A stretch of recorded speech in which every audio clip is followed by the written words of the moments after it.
Peter B. Collins, News and Comment. It's Thursday, September 10th, 2020. The scandal du jour is following up on the publication of Bob Woodward's book about Trump and the revelations that Trump admitted to Woodward as far back as February that he knew how serious the coronavirus is and could be.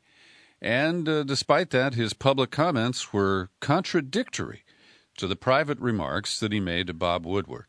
Now, we're going to slam Bob Woodward in a moment. But first, we're going to cover what Trump would call another perfect phone call, because he claims that everything he said was just fine and dandy. So on February 7th, as one of 18 interviews that Woodward conducted with Trump, and this one, we're told, was initiated by a call from the Oval Office to the Washington Post. And Woodward recorded all of these conversations. Trump agreed to participate in the research, the development of Woodward's latest book, because the previous one, where Trump just declined to support or cooperate in any way, was thought by White House officials to lack the perspective of the president.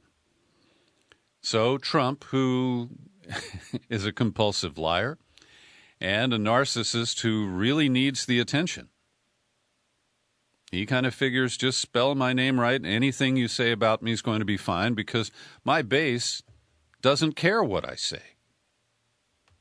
So on February 7th, Trump told Woodward that he had learned from his experts that COVID-19 is dangerous because of its transmissibility.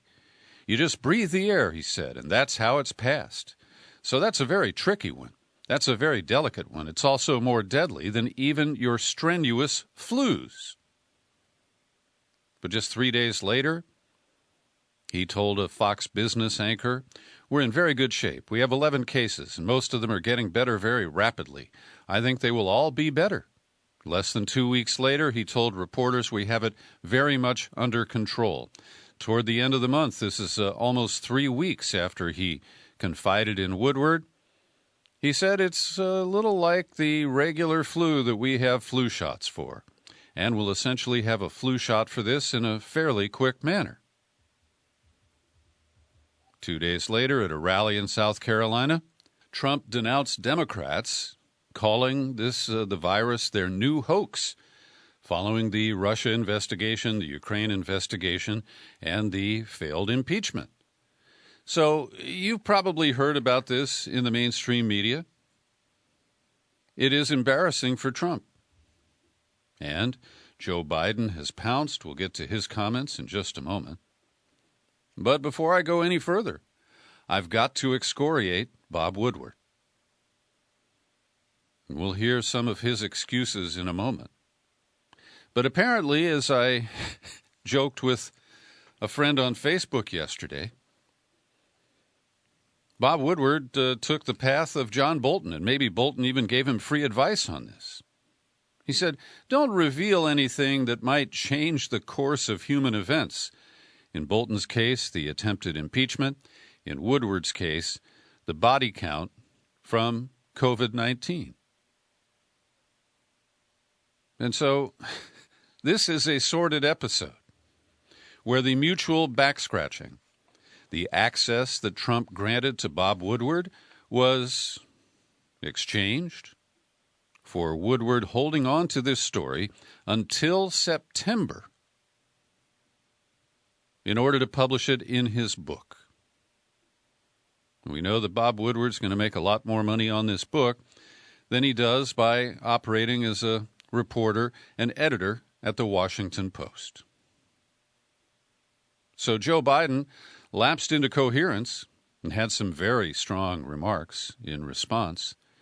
Attacking Trump, he said he knew and purposely played it down. Worse, he lied to the American people. He knowingly and willingly lied about the threat it posed for the country for months. Biden called Trump's actions a life and death betrayal of the American people. And that is a fair and accurate accusation from the Democratic candidate. So Trump's excuse is, oh, I'm a cheerleader for this country. I love our country. I don't want people to be frightened. I don't want to create panic, as you say. And certainly, I'm not going to drive this country or the world into a frenzy. We want to show confidence. We want to show strength. Well, that is disingenuous, because Trump didn't have to go out and scream in a panicked way what he shared with Bob Woodward. But if you recall, he elbowed Mike Pence out of camera range at the daily briefings. That started in March. And he proceeded on a daily basis, sometimes for as long as 2 or 3 hours, to downplay, to dismiss, to attack reporters who questioned his faulty statements. And so this was not some paternalistic effort on Trump's part to protect us, pat us on the head and say, oh, don't you worry, that's what I'm here for. So despite the fact that Trump participated openly, made all of these comments that Woodward recorded, he said that the book is another political hit job.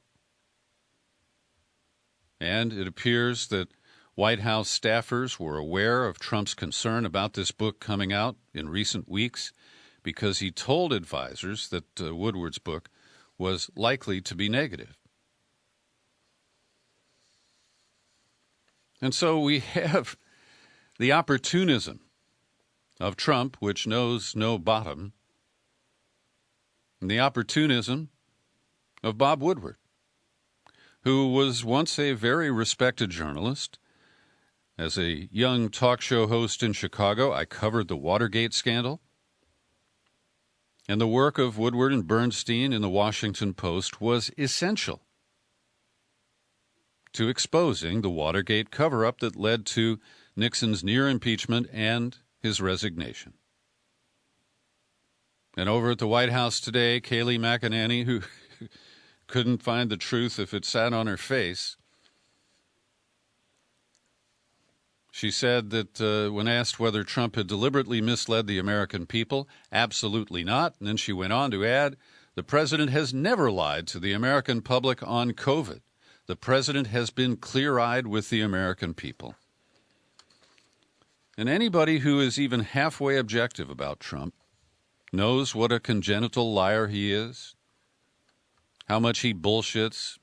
Any number he mentions, he then immediately multiplies. So it goes from millions to billions in a nanosecond. And yet, they continue to claim that he has been credible, that he hasn't lied to us about COVID. And the videotapes are very clear and quite damaging. So there are other takeaways from the Woodward book. One of the most significant is that he bragged about new weapons systems that the United States has that were secret. He said, I have built a weapons system that nobody's ever had in this country before. Woodward claimed that other sources backed up Trump's statement, and they were surprised that Trump discussed it. And it's unclear why he would talk about an apparently secret weapons program. Now, as you may know, I've tried to raise attention that Russia has credible claims of a new weapons system that is it's nuclear-powered missiles. They can fly very fast and well under our radar systems. And that's something that should be taken seriously by the American media, but it's not. Also, the book reports that Trump and his national security team had concerns that the U.S. may have come close to nuclear war with North Korea during the bluffing and counter-bluffing back in 2017. Now, I find this far-fetched because North Korea has attempted to show that its missiles can reach Japan, and it has detonated some apparent nuclear explosives at test sites. But even in 2017, I don't believe our intelligence showed that Kim Jong-un could combine the two, a missile and a nuclear weapon. So I remain to be convinced on that. I'll describe it that way. And Trump trashed the U.S. military and top generals. We've already heard about that. And Woodward tried to get him to talk about the issues confronting African Americans and other people of color in this country. And all Trump could do is repeat how great he'd been to them and how he had produced the best economic numbers and unemployment figures for African Americans in U.S. history. And at one point, when Woodward tried to use a disarming technique, saying, hey, look, we're both white guys. We're privileged. And Trump responded, oh, you drinking the Kool-Aid, Bob?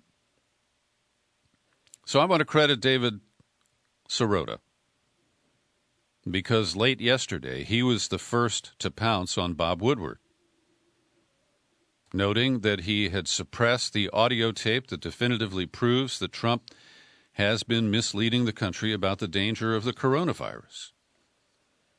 And Sirota makes it simple. It's very bad when journalists prioritize their interests over the public interest.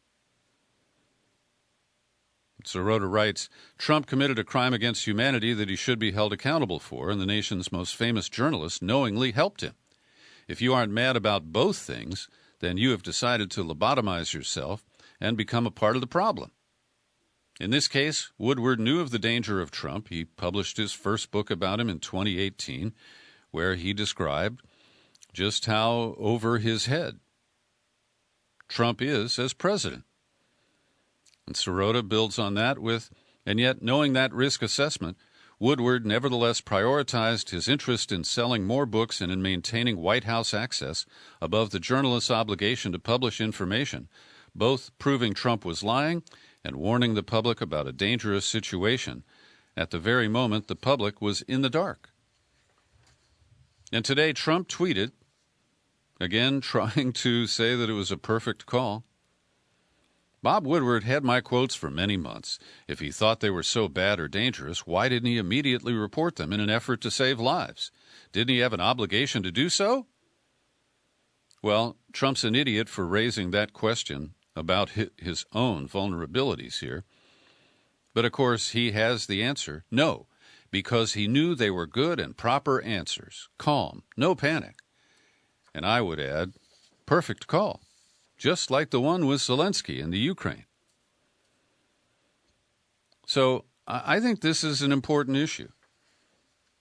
I think that the revelations are significant, and I think that the dereliction of duty to the nation by one Robert Woodward is signal. So he defends himself today in interviews. Well, let's first get to the criticisms. Here's Charles P. Pierce at Esquire. Bob Woodward knew the truth behind the administration's deadly bungling, and worse, and he saved it for his book, which will be released to wild acclaim and huge profits after nearly 200,000 Americans have died.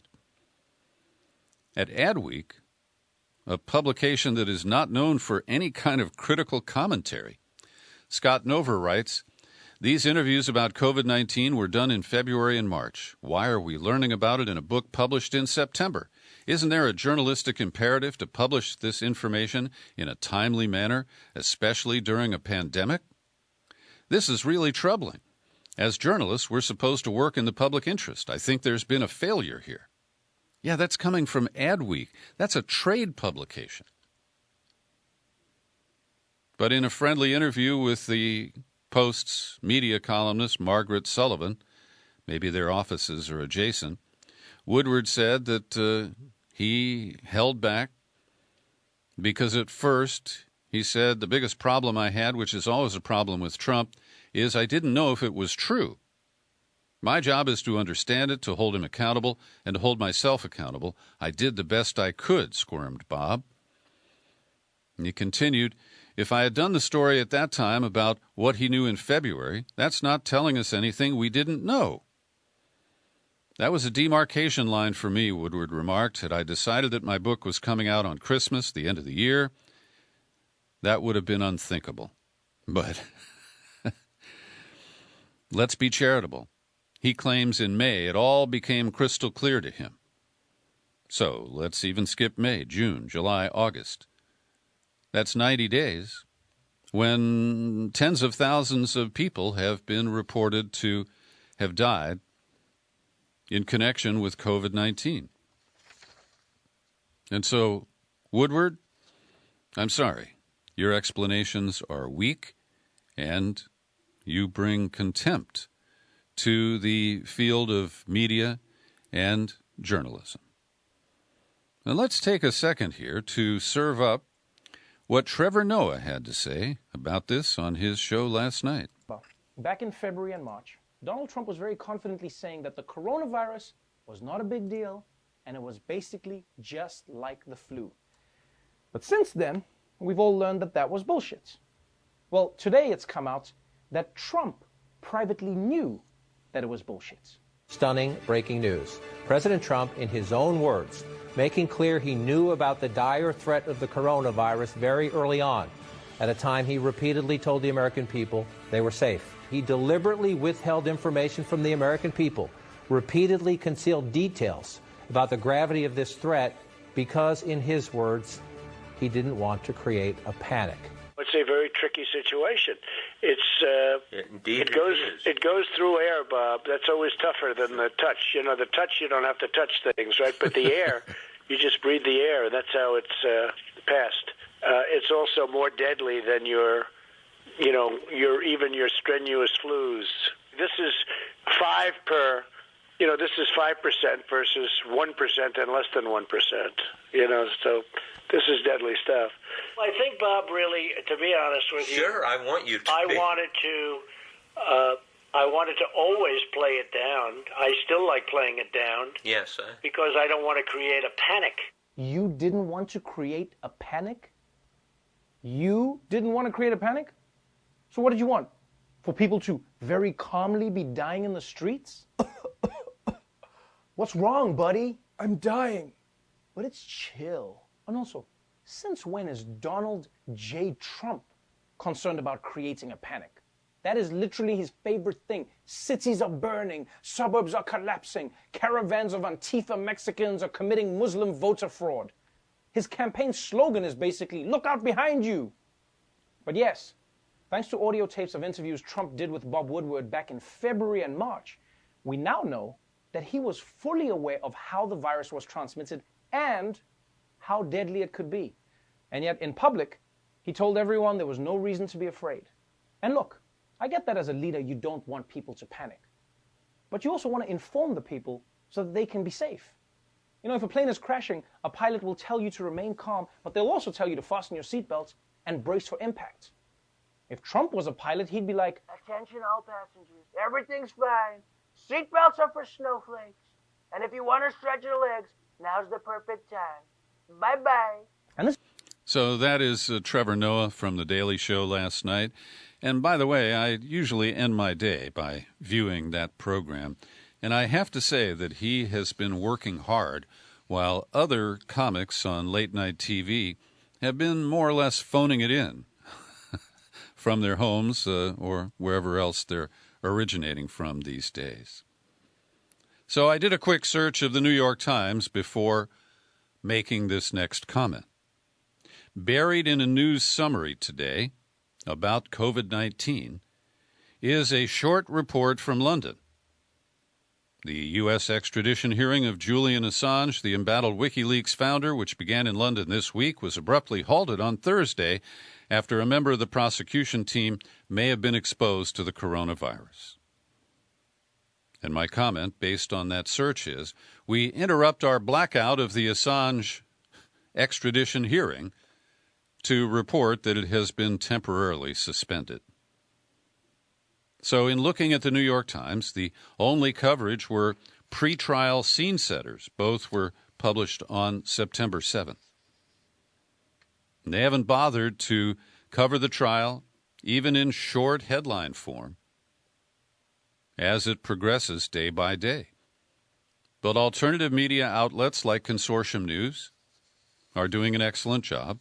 And Joe Laria put up a video earlier today with the news coming from the Old Bailey in London that the trial has been adjourned until Monday because one of the prosecution attorneys, apparently her husband, is showing symptoms, and so they are concerned that she may be a spreader, and that's the reason for the tests and the delay.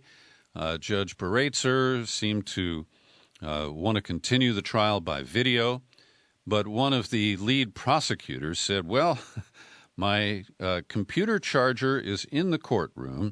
I'm at my flat in London, and I have about 30 minutes left on my battery. Do you really want to try to do this? And the defense, of course, said that there could be COVID in the courtroom. It could affect Julian Assange and his compromised health. But that was not, I think, as significant an issue as the battery level on Prosecutor Lewis's computer. So we turn to coverage of yesterday's hearing, first from Kevin Gosztola at Shadowproof, and he covered the afternoon hearing where Trevor Timm, who is the executive director of the Freedom of the Press Foundation based here in San Francisco, was testifying.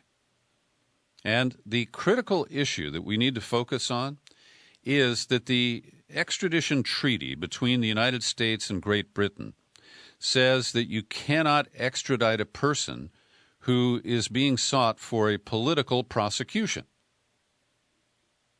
So the defense angle here is to establish that Julian Assange was political, that the decision not to prosecute him by the Obama administration, which was shifted into, detaining him with the help of Britain and with pressure on Ecuador, and that too was political in nature.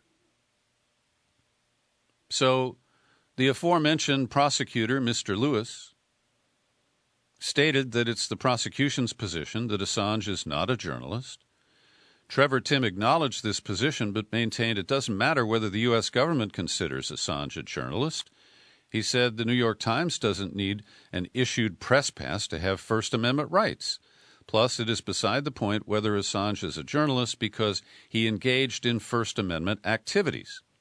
Timm refused to accept the prosecution argument that the indictment against Assange is carefully tailored to only criminalize the publication of documents that contain the names of informants working for the U.S. government. And that is an effort to skirt First Amendment issues. 3 of the charges deal specifically with the U.S. diplomatic cables that allegedly endangered informants. But other charges relate to all documents and assert that Assange's possession of those documents was a crime.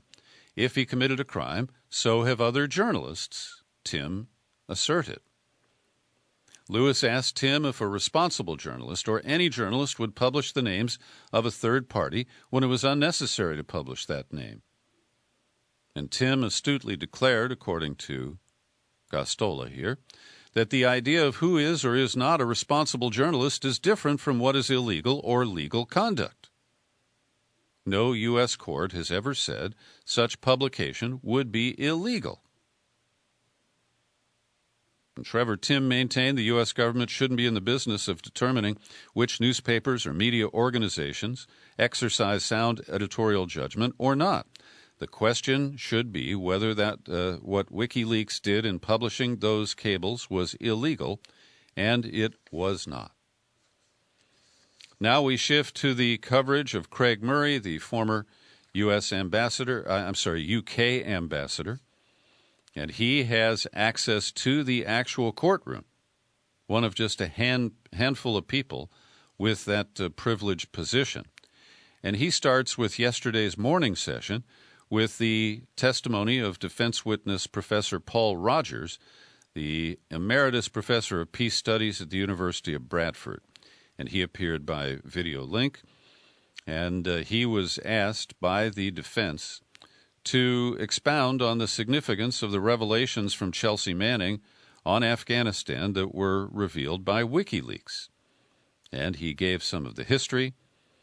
He said WikiLeaks had, for example, proven from the war logs that there were a minimum of 15,000 more civilian deaths than had been reckoned by the Iraq body count.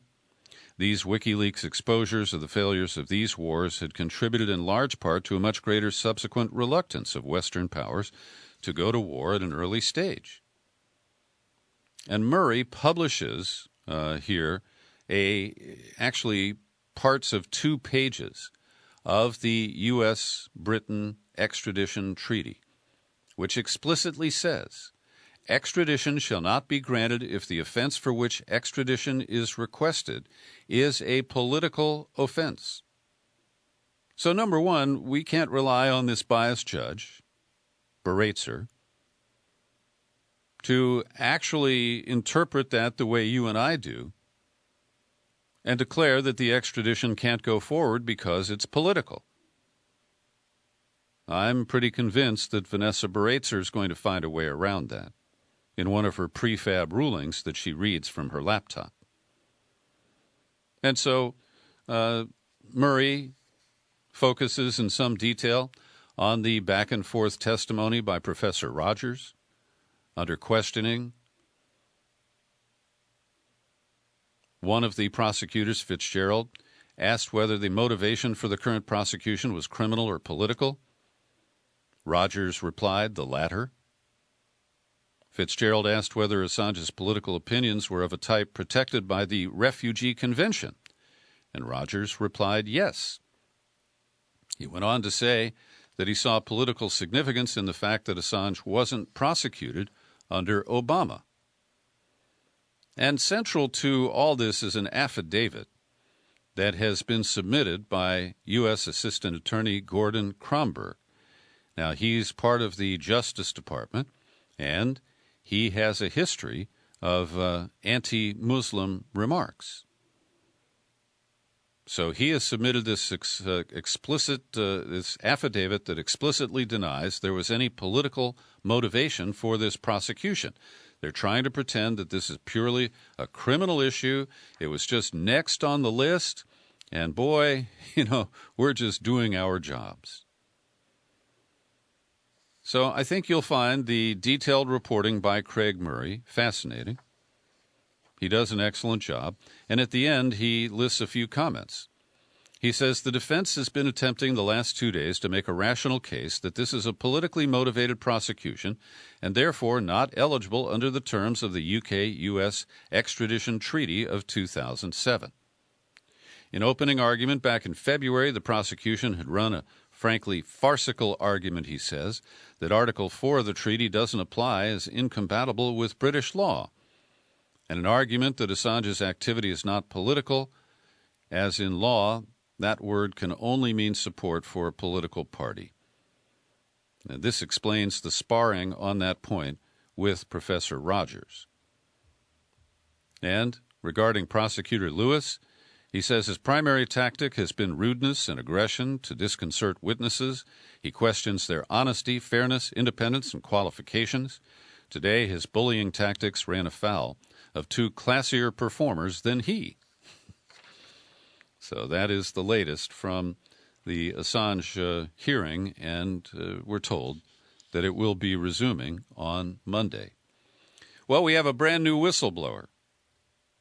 And this one, we actually know his identity. He's a guy with a mixed record. He is the former head of Homeland Security Department and their intelligence branch. His name is Brian Murphy. And just for background, it was only a couple of months ago that he was leaking intelligence about journalists who were covering the protests in Portland to the media. It was unflattering stuff. But he got demoted at DHS, and what is fascinating to me is that when I compare the coverage that I saw on Rachel Maddow's show on MSDNC last night and the more complete coverage in the New York Times, Rachel is guilty of a major, major omission. So let me read the opening paragraph of the New York Times report. Top officials with the Department of Homeland Security directed agency analysts to downplay threats from violent white supremacy and Russian election interference, according to Brian Murphy in a whistleblower complaint released Wednesday. So the Times puts violent white supremacy ahead of Russian election interference. Rachel Maddow didn't even mention violent white supremacy because she is just obsessed with Russia. Now, the extent to which Homeland Security or the CIA,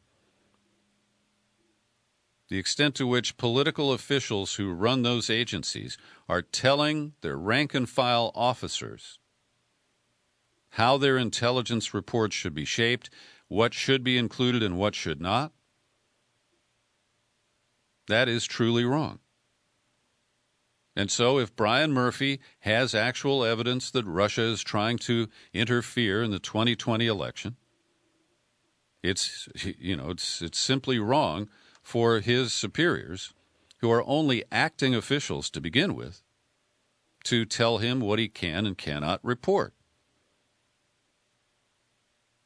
So Murphy says that he was ordered this spring by Chad Wolf, the acting Secretary of DHS, to stop producing assessments on Russian interference and focus instead on Iran and China.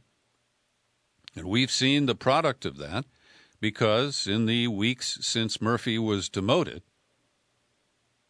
the Director of National Intelligence surfaced these allegations that there are attempted interference campaigns being run by Iran, China, and, Russia. And to me, it remains to be seen, because Jay Johnson, the former Obama Homeland Security Director, was on with Rachel last night. He didn't bring up the white supremacists, and he's African American.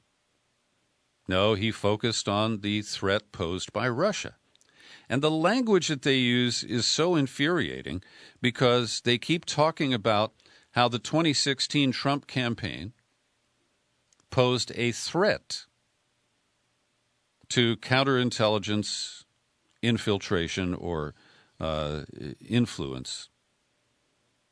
But nobody ever demonstrates that it actually had an impact. And the most they can say is that Russians have been amplifying the critical commentary of Americans. And that's pretty much, open source. I don't understand how we are supposed to be hunkered down in fear because Russians are pointing out that, things that Trump says like the risk of mail-in ballots or the chaos on our streets. That stuff originates here. But it's often reported as if it's this freestanding pollution of the mind of the American voter and that it actually changes their behavior. And I'm sorry, I have yet to see any convincing evidence of that. So the acting director, Wolf, apparently told Murphy not to disseminate a report on a Russian disinformation campaign that attempts to denigrate Joe Biden's mental health because it made the president look bad. Now, this doesn't make sense because the issues about Joe Biden's mental health have been raised by many Americans, including me, including Trump. So how would the report that Russia's involved in that make the president look bad? Well, I guess it's some kind of inferred collusion. Also, the second-ranking official at DHS, Ken Cuccinelli, ordered Murphy to modify intelligence assessments to make the threat of white supremacy appear less severe and include information on violent left-wing groups and Antifa. And we know that much of that is bullshit. So the White House claims that Murphy is a disgruntled former employee. He may be disgruntled, but he's not former. He was demoted, but he still works in the Homeland Security Department's Management Division. That's where he was shuffled after he compiled those intelligence reports on protesters and journalists in Portland. So this is a whistleblower of a different flavor. It's not like the intelligence community person we still don't officially know the name of, who triggered the Ukraine investigation that led to the failed impeachment effort. And he's not a whistleblower like Bill Binney or Tom Drake at the NSA. But the retaliation against him does appear to qualify him as a whistleblower. And so this is going to be a fascinating case as it unravels in the weeks, what do we have, 53 days, leading up to the November election. Murphy is scheduled to appear before the House Intelligence Committee in a week or 10 days. But we've seen that most of those are one-day stories that don't really gain much traction. So this is a fascinating new wrinkle in the Trump administration. And speaking of Portland, Mayor Ted Wheeler has decreed that the police bureau must immediately stop using tear gas on crowds at demonstrations in Portland. This declaration comes after 105 straight days of protest. Tear gas, just by my rough count, has been released in Portland maybe 40 or 50 of those days. And Wheeler, who is up for re-election, and we reported yesterday the polls don't favor his second term, he is also the Portland Police Commissioner. And I don't understand how the mayor gets to wear both of those hats. Also from Portland, last night, protesters calling for criminal justice reforms outside of the ICE building were met by some of the palace guard of the Trump administration. They came out of their hiding places. There's still some there. And there were no major skirmishes. The report is that at one point there were 150, maybe 200 protesters. And they received warnings that they could be arrested if they damaged the building. But the federal officers waited out the demonstration, and nothing major has been reported from last night. And by the way, the man who is suspected of fatally shooting the Patriot Prayer counter-protester a week ago Saturday in Portland, that would be Aaron J. Danielson. He was the man who was shot. And the alleged shooter, Michael Raynouel, was tracked down to southern Washington State last Thursday, and a coroner's report is indicating that he died from the rain of bullets that came from the federal marshal's team that had tracked him down, and not from his own weapon. But a new video has surfaced showing the incident in which Danielson, the Patriot Prayer guy, whipped out a canister of bear spray. And the video isn't clear about whether he actually pulled the trigger, but in reaction to that, Raynouel pulled out his gun and shot and killed Danielson. At least that is the allegation to date. In Rochester, federal prosecutors are grandstanding because last weekend, after the new video surfaced in the police actions that led to the death of Daniel Prude, the black man who had serious mental health issues, well, 2 of those protesters have been cherry-picked for federal prosecution.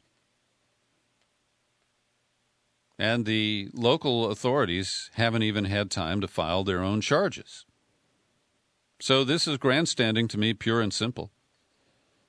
One of the suspects, a guy named Green, Adam Green, swung a wooden shield at a police officer who approached him while trying to clear the streets, and then he resisted arrest.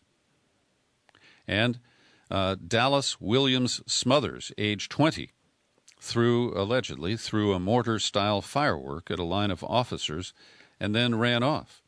Now, one pretext that has been used to try people under federal charges in federal courts for crimes that are local in nature and jurisdiction is that they may have crossed a state boundary in order to be in the place where they committed a crime. But that doesn't apply here because William Smothers lives in Rochester and Green lives in New York State within an hour of Rochester. I want to give credit to the Washington Post, which I often find deficient.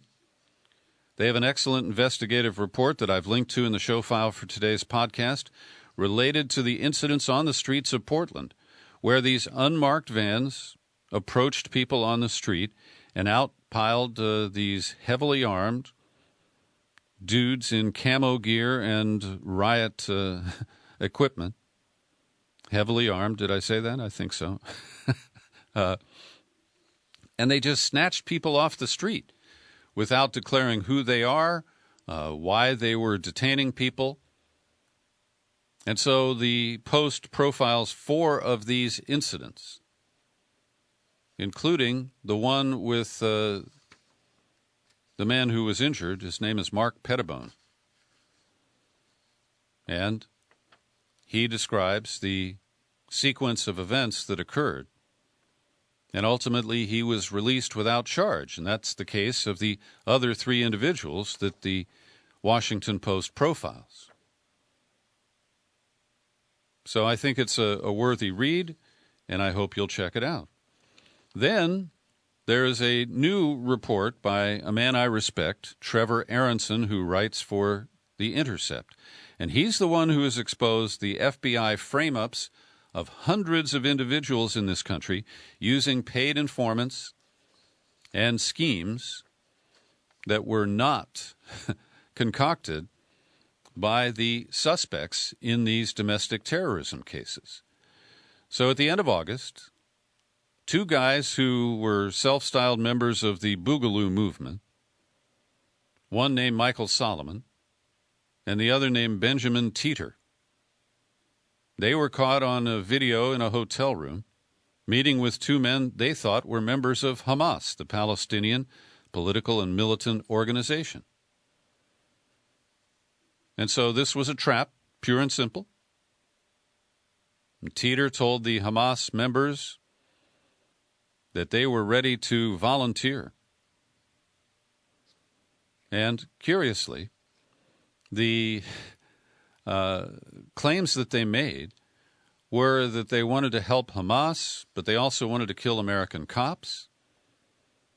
And so they are a special breed because they appear to want to provoke some sort of an armed revolution. But they are not identifying themselves as pure Trump supporters, and they certainly don't support the police. And this is one of those groups that Homeland Security has said is a threat, should be monitored. But the activities of white supremacists don't draw much attention from the mainstream media or from the FBI.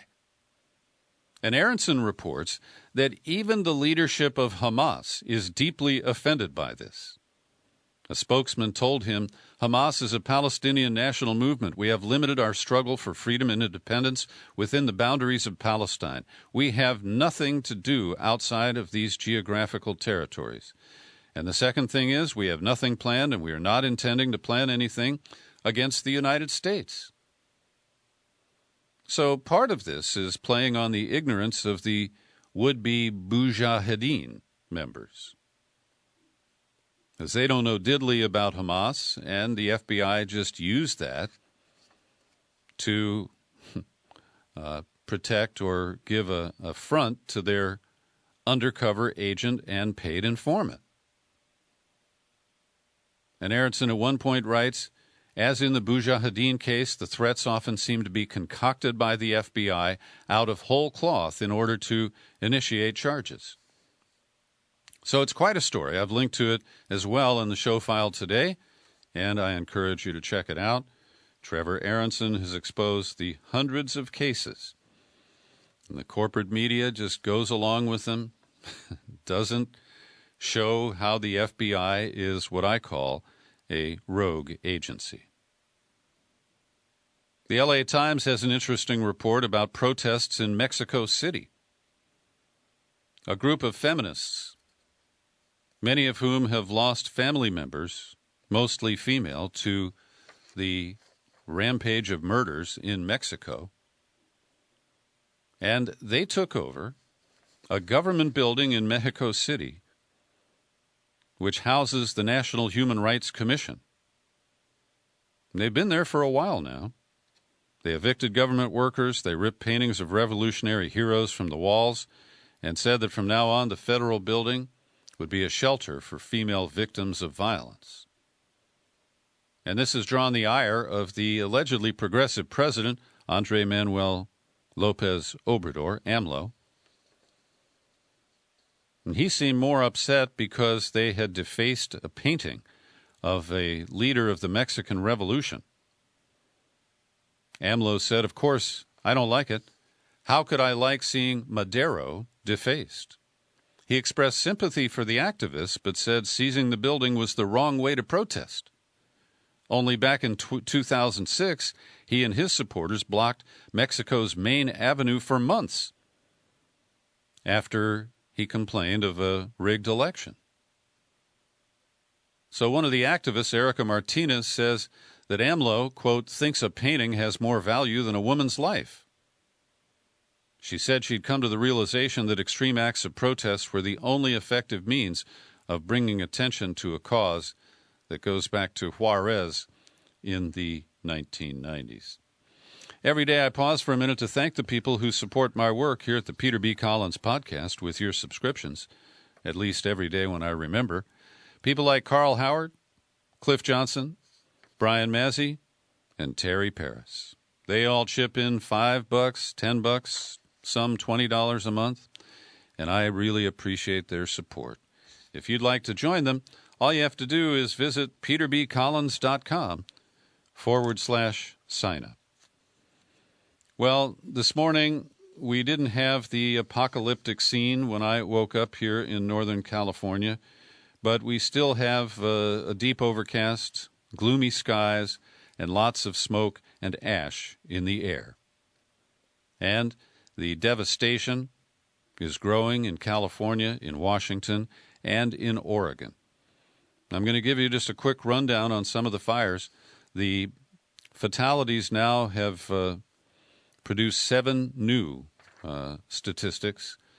3 of those people were found in California, and the other 4, I believe, in Washington and Oregon. And I've linked to a nice summary with maps in today's New York Times, and I'll just thumbnail these for you. The Creek Fire here in California began on September 4th in the Sierra National Forest. Over Labor Day weekend, hundreds of hikers and others were trapped in the forest by the fire, and they were rescued by helicopter. As of yesterday, the Creek Fire was completely uncontained, had destroyed 360 structures. The Bobcat Fire, which started on just this past Sunday in the Angeles National Forest, less than 25 miles from L.A., remained fully uncontained on Wednesday, and visitors and residents have been evacuated. Then in the Mendocino National Forest, the August Complex was initially 37 different fires that started on August 17th from the lightning strikes. Many of the individual fires have been contained, but some have merged together. They burned more than 400,000 acres across 5 counties. It's at 25% containment. Moving north to Oregon, the Almeda Fire forced thousands of people to evacuate with very little notice in just one day. It broke out on Tuesday, and by Wednesday, 1,000 homes and apartments were destroyed. Hundreds of buildings and homes in the town of Talent were also burned, and the city of Medford, with an 80,000 population, has ordered a full evacuation. That's just 30 miles north of the Oregon-California border in the so-called state of Jefferson. East of Eugene, a fire that started on Monday. It's called the Holiday Farm Fire. 105 acres, 0% containment as of yesterday. And also in Oregon, the Santiam fire, the Riverside and Lions Head, they're all burning near the state capital of Salem, and nearby towns have been evacuated. The small town of Detroit was substantially destroyed. And in Washington state, fires that erupted spread quickly because of windy conditions, burning through 80% of the small town of Malden, south of Spokane. And Governor Inslee said an estimated 300,000 acres of our state burned in just 24 hours yesterday, more acres burned than in 12 of the last 18 entire fire seasons in the state of Washington. The two largest are the Cold Springs fire, which started September 6th, grew to 163,000 acres within 2 days, and the Pearl Hill fire, which has already reached 174,000 acres in just a couple of days. And speaking of fire, it's not limited to the United States. The port of Beirut was the scene today of another large fire. It apparently originated in a warehouse where they were storing cooking oil. Now, this is hard to believe. They said 500,000 liters of cooking oil were stored in this hangar that caught fire. I mean, there are also reports that they found additional ammonium nitrate that has been moved and destroyed. But after the devastating blast in early August, it is hard to imagine how they could allow those conditions to cause another fire. Well, just after I sat down to record the podcast yesterday, Linda Lewis popped me an email, and she said, "I hope you're not holding like a hot coffee or something." And she tipped me off that Trump has announced a list of 20 names of people he would put on the Supreme Court if he had 20 vacancies.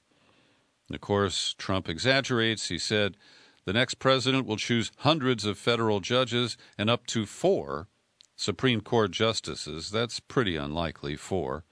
But, that's how Trump thinks. So the alarming news is that 3 Republican knuckle-dragging senators, Ted Cruz of Texas, Josh Hawley of Missouri, and Tom Cotton of Arkansas, are on that list.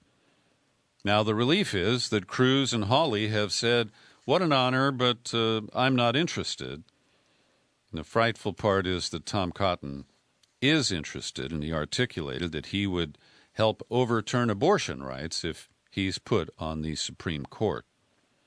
Well, Mitch McConnell, trying to straddle the demands of the Democrats for major relief money coming out of Washington and the truculence of his Republican caucus in the Senate, he tried to advance his skinny stimulus bill worth about $500 million, and it was voted down along party lines, 52 to 47, with all Democrats opposing and Rand Paul of Kentucky joining them for reasons that aren't clear to me. Here's today's COVID-19 update, edited by Linda Lewis. We always start with the statistics. The worldwide death total has edged over 900,000. 905 is the number being reported today, and a total number of positive cases edging up to 28 million worldwide. In the U.S., it's 6.3 million cases, total deaths now at 191,000, and that number increased by about 1,200 in the last 24 hours. This is consistent with the pattern I've been seeing, where the numbers are low early in the week and they creep up so that the weekly average remains 800 to 1,000 per day. So that is of concern. As we'll note in a few minutes, the pattern in Europe is different, where cases are up, but fatalities are not. Well, the efforts to muzzle Dr. Anthony Fauci continue. Politico reports that Dr. Paul Alexander, appointed as a senior advisor at the Health and Human Services Department, has been trying to prevent Fauci from discussing the coronavirus risk to children. Alexander reportedly told media liaisons at the National Institutes of Health about what Fauci should discuss during media interviews. Alexander told Fauci's spokesperson that he should not advocate mask wearing by children in a school setting. The email says Can you ensure Dr. Fauci indicates masks are for the teachers in schools, not for children? There's no data, none, zero, across the entire world that shows children, especially young children, spread this virus to other children or to adults or to their teachers. None. Well, I don't believe that. That is more managed misinformation from the Trump administration. And Fauci has said he didn't see those emails. His staff didn't tell him to downplay COVID-19's risks to children. And Fauci boasts, no one tells me what I can say and cannot say.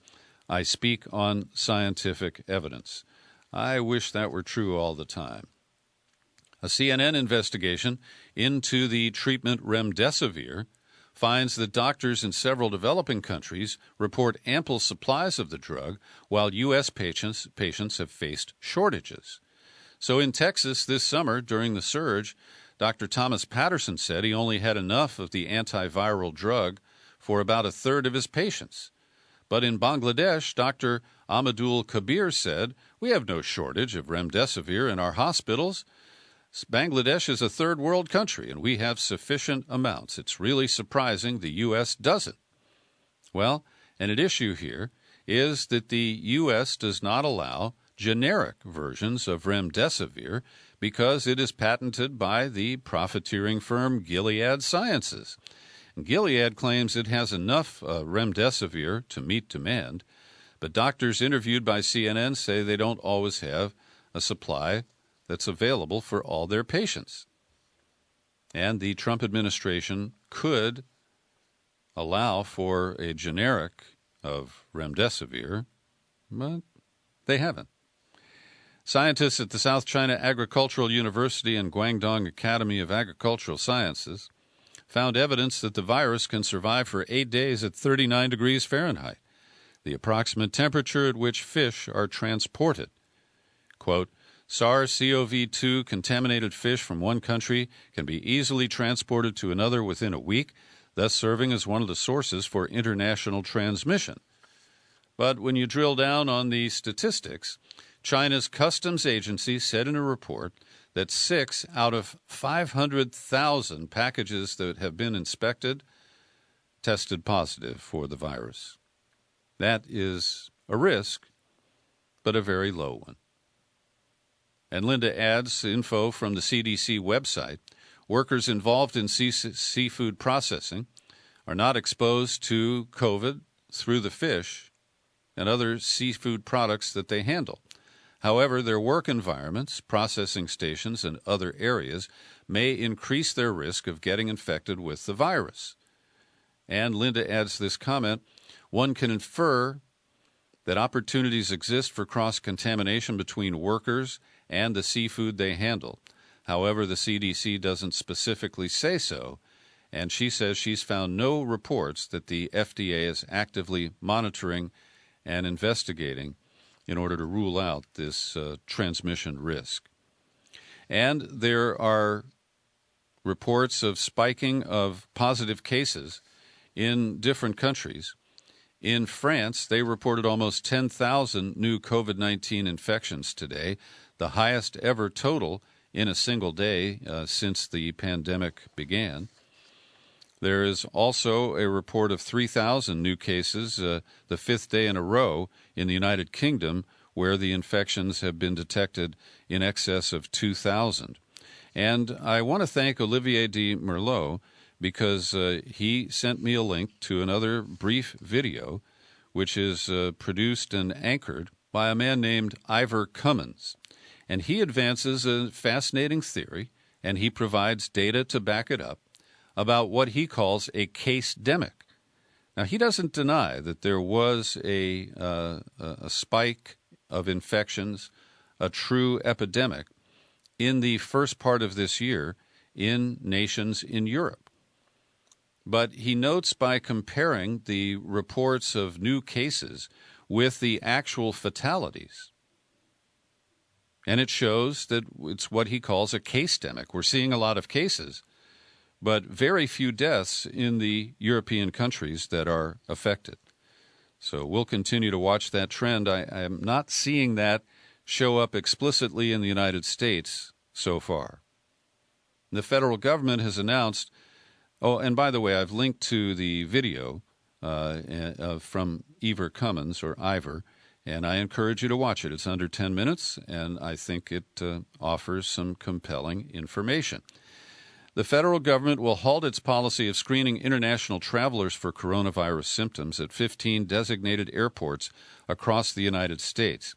They said the federal government will instead commit resources to a different but unstated set of procedures, including health education before, during, and after flights. Oh, great.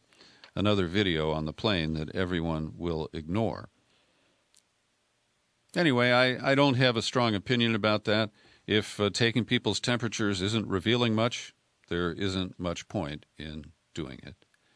I want to recommend, and I've linked to this episode as well, it's a video interview with a full transcript as Aaron Mate, over at the Gray Zone Project, talks with a Canadian national who's a journalist in Russia reporting for the Christian Science Monitor. And Fred Weir is his name.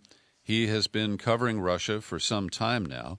And Aaron Mate asks him about the reports coming from Germany where they flatly state that Alexei Navalny was poisoned with Novichok.